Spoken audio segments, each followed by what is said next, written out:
Wearing a mask in public can land you in hot legal water. That's after President Cyril Ramaphosa earlier this month announced it's become mandatory to wear a face mask when you leave your home. Well, just how much trouble you'll be in will depend on the circumstances and what a court decides.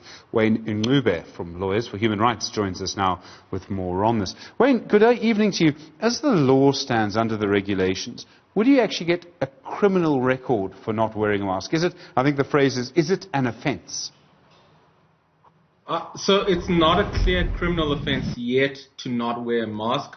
It is mandatory, but if you look at the regulations, where the criminal liability attaches to are people responsible for the adherence of these laws and not the individuals themselves who put on a mask. Unless you, of course, you disrupt a police officer's duties who's trying to enforce you wearing a mask. It's not a criminal offence in its own as a behavior. Okay, so just clarify for that for me. When you interrupt a police officer's duty, so if a police officer says to you, Stephen, stop being an idiot and put on a mask, and I refuse, I presume that would be interfering with her duties? Yes. Any conduct that interferes with their ability to enforce the regulations, which includes ensuring that people wear masks, which are now mandatory, would fall within that duty. So if you look at the regulations, the police are also instructed in terms of how they should enforce the regulations. It's not to immediately arrest people when they contravene any section of the regulations, but to seek adherence, and when there's non-compliance, then they can arrest you. In other words, there's a sort of softly, and then actually we can back this up approach. So you get a sort of warning and a request to comply first. Yes. However, there are certain categories of people who face very clear criminal sanctions if they do not ensure the adherence of the mask wearing at different places. These include people who operate any public transport, employees, managers of buildings, and also principals of schools. So they have a positive duty to ensure that they put in place measures that will ensure people are wearing masks when in public spaces, and if they don't do that, they face criminal sanctions. It's quite a strange thing. It basically means that if you work, say, in a factory or you work in an office block or wherever it is, and you're the manager of that block, you can be held responsible because of what someone else does. But I suppose the idea is to put someone in charge, right? To make sure that someone in the building is actually in charge of making sure everyone's wearing a face mask. Yes, so I mean, what we're dealing with is a public health situation. And it's impossible for law enforcement to police every single scenario where people are going to be in contact with each other. But however, there's certain actors who carry that social responsibility for enforcing those laws. Business owners, shop owners, they're the ones tasked with ensuring that no person enters their store without a mask.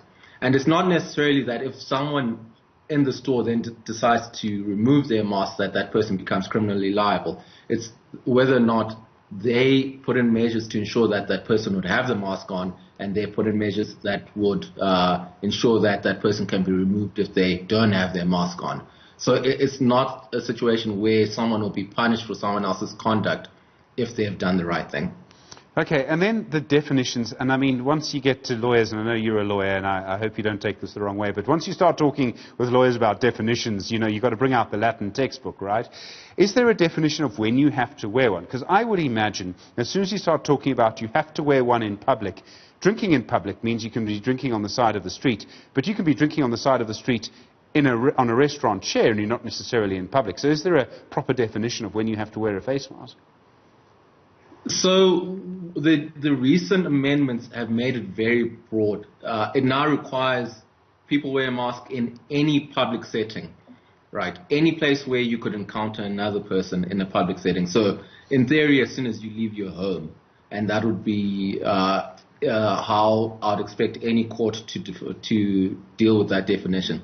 There are certain exceptions, though. So someone who's running or doing a high-intensity activity does not have to wear a mask as long as they're socially distancing from other people. But again, whilst it is mandatory that you wear that mask in public, it doesn't mean that as soon as you're not wearing it, you're not going to jail.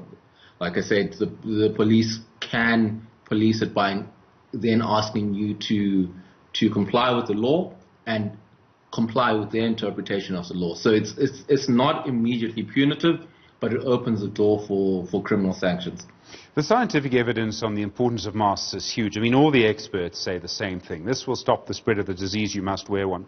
I do have to ask, though, under our Constitution, I mean, I think, for example, it would be tough for a judge to order someone to wear clothes in public. And I don't mean that to be funny. I mean that as soon as someone makes an argument out of, say, freedom of expression out of it, and that nudity is a form of protest, you're actually on very difficult ground. So if someone were to take this to the Constitutional Court, do you think it would pass what I suppose they call the rationality test? Yes, my opinion is that I think it would, and also looking at the conservative manner in which the Constitutional Court, all our courts have treated these regulations, as long as the government can come and point out that there's a rational connection to a public good that the regulation is trying to achieve, then it passes the rationality test. And you'll have to remember that all our rights in the Constitution are limited by other rights. And if the government can say, here is the scientific evidence which will ensure that the transmission of the virus is limited, and that transmission being a public good is what we're trying to achieve, and there's nothing that can necessarily say otherwise, then they would have passed the rationality test. Well, Ncube, thanks very much indeed. Do appreciate it from Lawyers for Human Rights. Face masks.